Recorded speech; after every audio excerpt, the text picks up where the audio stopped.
Hey, I'm Stephanie, and this is my lecture preparation for tomorrow's class, and I'm going to be teaching a psychology concept today.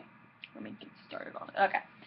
Okay, but before I tell you what concept it is, we're going to play a little game.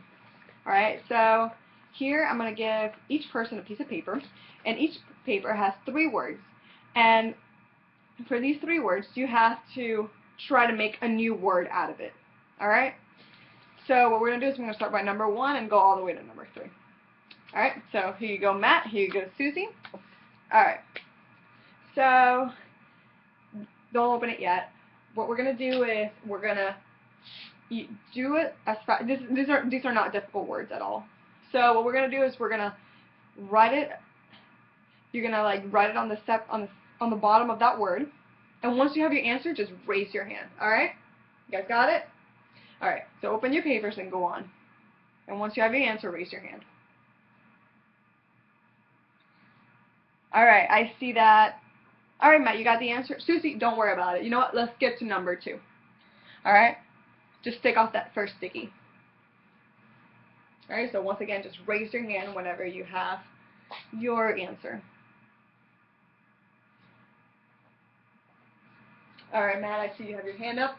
Alright, Susie, don't worry about it. You didn't get the second one. It's okay. Let's go to the third one.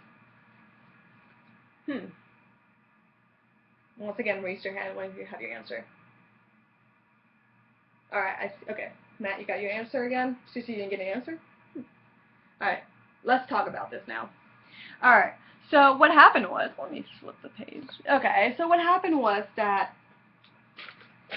Susie and Matt had 2 words that were the last word was exactly the same. However, Susie's first 2 words were impossible to rearrange, while Matt's words, all 3 words were possible to rearrange. So why did Susie give up? What do you think Susie gave up at the end of on number 3, though it was solvable? Does anyone have any ideas? Yes, Matt? Yes, that sounds good. Yeah, of course. But this is where the psychology concept comes in.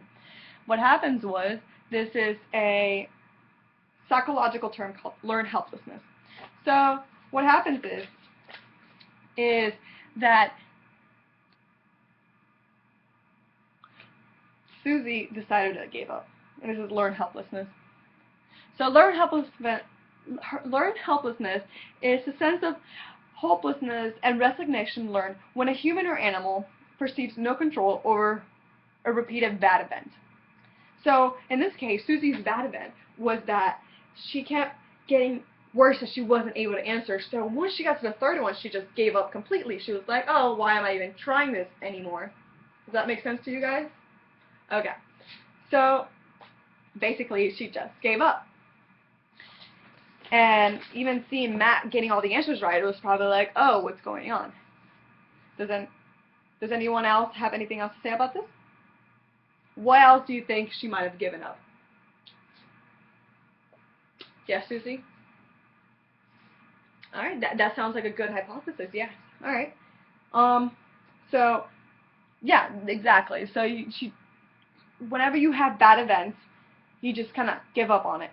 Alright, another example of this was a study done with dogs, in which they put a dog in a cage, and there was a shock on the bottom, like electric metal that shocked the dog, and the gate was closed.